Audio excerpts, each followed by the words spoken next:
నిరంతర శ్రమ సాధించాలనే పట్టుదల ఉంటే ఏదైనా సాధించవచ్చని నిరూపిస్తున్నాడు ఫుట్బాల్ క్రీడాకారుడు రాచూరి వెంకటసాయి. నల్గొండ పట్టణానికి చెందిన ఈ యువ క్రీడాకారుడు ఫుట్బాల్ క్రీడలో అమోఘంగా రాణిస్తున్నాడు. ఇటీవల ఓ టీవీ ఛానల్ దేశవ్యాప్తంగా నిర్వహించిన టాలెంట్ హంట్ కార్యక్రమంలో 2 తెలుగు రాష్ట్రాల నుండి ఎంపికైన ఏకైక క్రీడాకారుడు రాచూరి వెంకటసాయి. ఛత్రపతి శివాజీ ఫుట్బాల్ స్పోర్ట్స్ క్లబ్లో చేరి ఫుట్బాల్ క్రీడలో ఓనమాలు దిద్దుకున్న వెంకటసాయి ఇటీవల ఓ టీవీ ఛానల్ టాలెంట్ హంట్ కార్యక్రమానికి ఎంపికై ఆస్ట్రియా దేశంలో ప్రత్యేక శిక్షణ పొంది వచ్చాడు. స్కూల్ గేమ్స్ ఫెడరేషన్ జాతీయ స్థాయి ఫుట్బాల్ పోటీలలో అండర్-17 తెలంగాణ జట్టుకు కెప్టెన్గా వ్యవహరించిన రాచూరి వెంకటసాయి విజయ ప్రస్థానంపై ముఖాముఖి.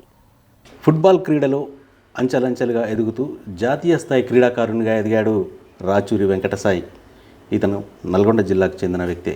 రాచూరి వెంకటసాయి జాతీయ స్థాయికి ఎదిగిన విధానం, అతడు సాధించిన విజయాలు, అతని ఫుట్బాల్ కెరీర్ పయనం ఎలా సాగుతోంది అనే విషయాలను అతన్ని అడిగి తెలుసుకుందాం.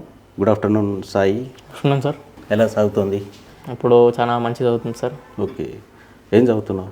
ఇప్పుడు నేను inter first year sir. Inter first year. Okay, అసలు ఫుట్బాల్ ఆడాలని ఎందుకు అనిపించింది, ఎప్పుడు అనిపించింది నీకు?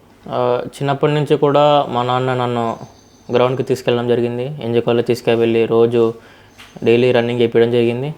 అలా నేను బాగా ఫిజికల్ ఫిట్నెస్కి బాగా అలవాటు పడిపోయినా సార్. అలాగే మాకు అలా చేస్తూ ఉంటే మాకు గిరిబాబు సార్ మాకు కలవడం జరిగింది. ఆ ద్వారా నా దాంట్లో చూసి నా గేమ్, నా ఫిజికల్ బాగా మంచిగా అనేసి నన్ను ఫుట్బాల్కి ఎంచుకోవడం జరిగింది. ఆ ద్వారా నేను ఫుట్బాల్ ఫీల్డ్లోకి ఎంటర్ అయినాను.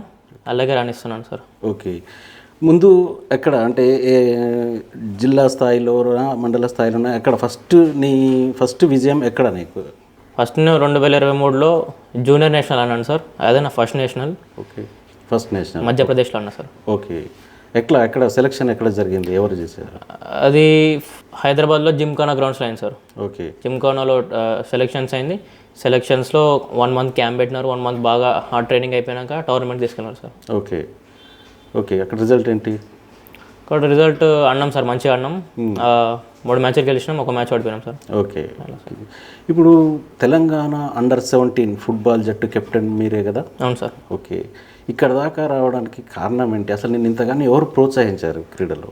నన్ను ఫస్ట్ నుంచి కూడా మా గురువు గారు గిరిబాబు సార్ కానీ మా నాన్న కానీ బాగా ప్రోత్సహించడం జరిగింది. అలాగే మా క్లబ్ నుంచి కూడా బాగా ట్రైనింగ్ తీసుకొని బాగా హార్డ్ వర్క్ చేస్తూ బాగా ఇలా ఆడిస్తున్నాను సార్. ఇప్పుడు వేరే రాష్ట్రాల్లో ఆడేటప్పుడు మీకు ఏమన్నా భాషా సమస్య ఎదురవుతుందా? ఫస్ట్ నుంచి కూడా నేను హిందీ, ఇంగ్లీష్ బాగా నేర్చుకోవడం జరిగింది. అలాగే నేను మా క్లబ్లో ఉన్నప్పుడు కూడా వాళ్ళతో బాగా ఇంగ్లీష్ మాట్లాడుకుంటూ నాకు బాగా అలవాటు పడిపోయింది. అలాగా నేను వేరే స్టేట్స్కి పోయినా కూడా అక్కడ వాళ్ళతో ఇంగ్లీష్, హిందీ ఇట్లా కన్వర్జేషన్ చేయడం వల్ల నాకు అంత ఇబ్బంది ఏం కలగలేదు. నేను మాట్లాడగలుగుతాను. ఓకే, ఇప్పటి వరకు ఎన్ని రాష్ట్రాల్లో ఫుట్బాల్ ఆడినావు? అక్కడ ఏమేమి టోర్నమెంట్లు ఆడినావు ఇప్పటి వరకు? ఫస్ట్ వచ్చేసి నేను నేషనల్ మధ్యప్రదేశ్లో ఆడినాను, జూనియర్ నేషనల్. సెకండ్ SGF ఆడినాను, అండమాన్ అండ్ నికోబార్ ఐలాండ్స్లో ఆడినాను. And third SGF second national Jammu కాశ్మీర్లో ఆడినాను. ఓకే, అయితే రీసెంట్లీగా ఆస్ట్రియా వరకు కూడా వెళ్ళొచ్చావు అనేది ఒక వార్తలు వచ్చినాయి కదా? అసలు ఆస్ట్రియాకు ఎలా వెళ్ళావు, ఎందుకు వెళ్ళావు, ఎవరు తీసుకెళ్లారు మిమ్మల్ని, అసలు ఏంటి అక్కడ జరిగింది, ఏం జరిగింది? ఫస్ట్ ఆఫ్ ఆల్ ఈ TV9 tigers and tigresses program talent hunt 1 year back టీవీలో యాడ్ రావడం జరిగింది. మేము చూసి దానికి రిజిస్ట్రేషన్ చేయడం జరిగింది. అలాగే వాళ్ళు ఫస్ట్ ట్రయల్స్ బెంగళూరులో పెట్టడం జరిగింది. ఆ విధంగా నేను బెంగళూరుకి వెళ్ళి అక్కడ ట్రయల్ చేయడంతో అక్కడ కోచ్ చూసి నన్ను షార్ట్ లిస్ట్ చేయడం జరిగింది, 3 ఆ విధంగా ఫైనల్ సెలెక్షన్కి ఢిల్లీలో సెలెక్ట్ కావడం జరిగింది.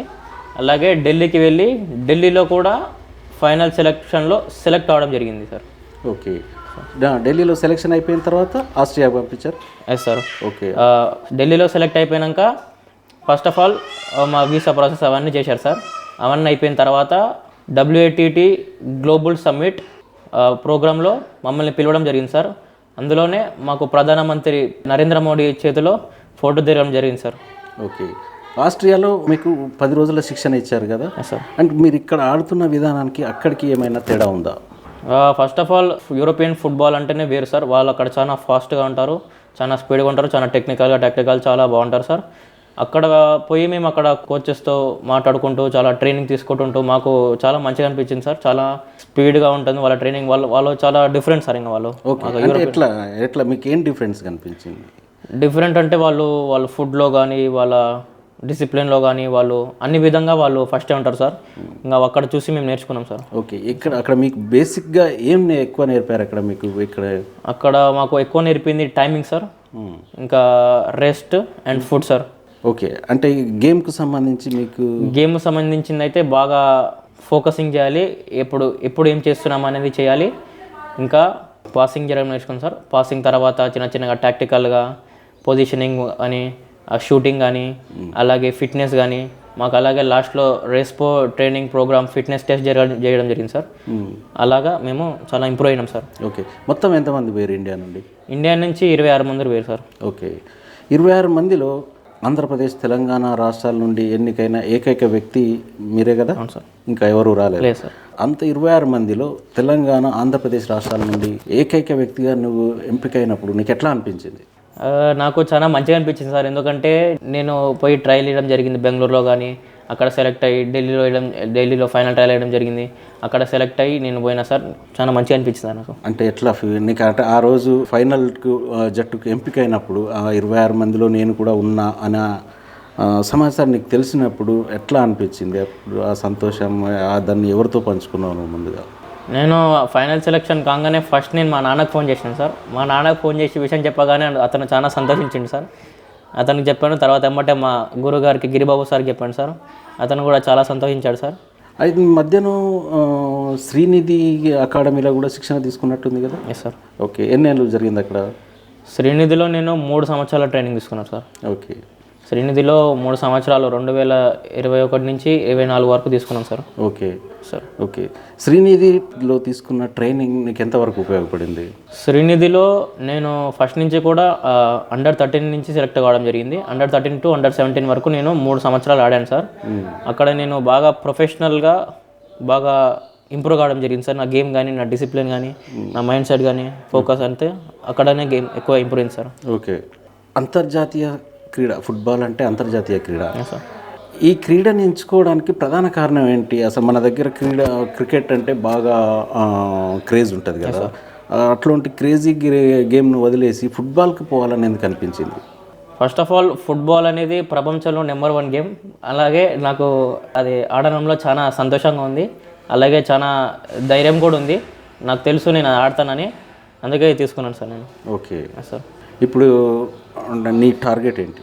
నాకు టార్గెట్ వచ్చేసి ఇండియాకి ఆడాలి సార్. ఇండియాకి ఆడాలి, అలాగే ఇండియాలో ఉన్న ISL పెద్ద క్లబ్స్కి ఆడాలి సార్. పెద్ద అంతర్జాతీయ ప్లేయర్ కావాలి సార్. ఓకే, నీకు అంతర్జాతీయ ఫుట్బాల్ క్రీడాకారుల్లో ఎవరంటే ఇష్టం? ఎవరు ఆట అంటే బాగా ఇష్టం? నాకు క్రిస్టియానో రొనాల్డో అంటే ఇష్టం సార్. అతని మైండ్ సెట్ కానీ, అతని హార్డ్ వర్క్ కానీ. Okay, always hard working sir Ronaldo. Yes sir. చూస్తావా అతని గేమ్స్? డైలీ చూస్తా సార్. ఓకే, అంటే పాత వీడియోలు చూస్తుంటావా? పాత వీడియోలు. ఓకే, అంతర్జాతీయ క్రీడాకారునిగా ఎదగాలనేది నీ టార్గెట్. Yes sir. ఓకే, అది అందుకోసం నువ్వు ఎంత కష్టపడుతున్నావు, ఏం చేస్తున్నావు? అసలు నువ్వు ఇంటర్నేషనల్ ప్లేయర్ కావడం అనేది సాధారణ విషయం కాదు. ఒక జాతీయ జట్టుకి ఎంపిక కావాలనంటే దానికోసం నువ్వు ఎట్లా సన్నద్ధం అవుతున్నావు, ఎట్లా ప్రిపేర్ అవుతున్నావు దానికి? ఫస్ట్ నుంచి కూడా నేను చాలా హార్డ్ వర్క్ చేస్తూ ఉంటాను సార్. హార్డ్ వర్క్ చేస్తూ ఉంటాను, daily timing to time practice, food, అలాగే రెస్ట్ కూడా. నాకు ఎక్కువ దేని మీద ఇంట్రెస్ట్ ఉండదు సార్, బయట వాటి మీద. నేను ఓన్లీ గేమ్ అండ్ స్టడీస్ వరకే చూస్తూ ఉంటాను సార్. Okay sir. అంతే sir. Game and study. Okay, మీ అమ్మ నాన్నల ప్రోత్సాహం ఎలా ఉంది ఇందులో? చిన్నప్పటి నుంచి కూడా మా అమ్మ నాన్నలు నన్ను స్పోర్ట్స్లో చాలా ప్రోత్సహించడం జరిగింది. నన్ను చాలా సపోర్ట్ చేస్తారు. అలాగే ఇప్పుడు కూడా నన్ను ఇంకా ప్రధానమంత్రిని కలిసినాక, ఈ నేషనల్స్ ఆడినాక, ఇంత పెద్ద స్థాయికి వచ్చినాక కూడా నన్ను ఇంకా ప్రోత్సహించాలని కోరుకుంటున్నాను సార్. ఓకే సాయి, ఇప్పుడు నేను ప్రధానంగా ఈ ఫుట్బాల్ క్రీడ వైపు తీసుకొచ్చింది ఎవరు? ఇందులో నిన్ను బాగా ప్రోత్సహించింది ఎవరు? నేను ఫస్ట్ నుంచి కూడా Chhatrapati Shivaji football club CSFC అనే క్లబ్లో స్టార్ట్ చేసినాను. మీకు ముందుగా చెప్పినట్టుగా నాకు బొమ్మపాల గిరిబాబు సార్ నన్ను ఆట చూసిన ఫిజికల్గా, నన్ను రన్నింగ్, నా బాడీకి కూడా చూసి నన్ను ఫుట్బాల్లో జాయిన్ చేయడం జరిగింది. అలాగే నేను ఆ క్లబ్లో 2 సంవత్సరాలు 3 సంవత్సరాల నుంచి బేసిక్స్ నేర్చుకుంటూ నేను ఎదగడం జరిగింది సార్. ఓకే, మీకు రాష్ట్రంలో రాష్ట్ర స్థాయిలో ఫుట్బాల్లో మిమ్మల్ని ప్రోత్సహించే వాళ్ళు ఎవరున్నారు? Telangana football association general secretary GP Phalguna sir నన్ను బాగా సపోర్ట్ చేయడం కానీ ప్రోత్సహించడం జరిగింది సార్. అతను చాలా సపోర్టింగ్గా మాట్లాడుతుంటూ చాలా హెల్పింగ్ చేస్తూ ప్లేయర్స్కి చాలా గొప్పగా మాట్లాడతారు సార్. ఫైనల్గా ఈ క్రీడా రంగంలోకి రావాలనుకునే క్రీడాకారులకు అంటే విద్యార్థులకు ఫుట్బాల్లోకి రావాలనుకునే వారికి నువ్వు ఇచ్చే సూచనలు సలహాలు ఏంటి? ఫస్ట్ ఆఫ్ ఆల్ ఫుట్బాల్కి ఇంట్రెస్ట్ రావాలి సార్. ఇంట్రెస్ట్ వచ్చి అలాగే వాళ్ళు గ్రౌండ్లో ఆడడం కానీ బాగా ప్రాక్టీస్ చేయడం జరగాలి.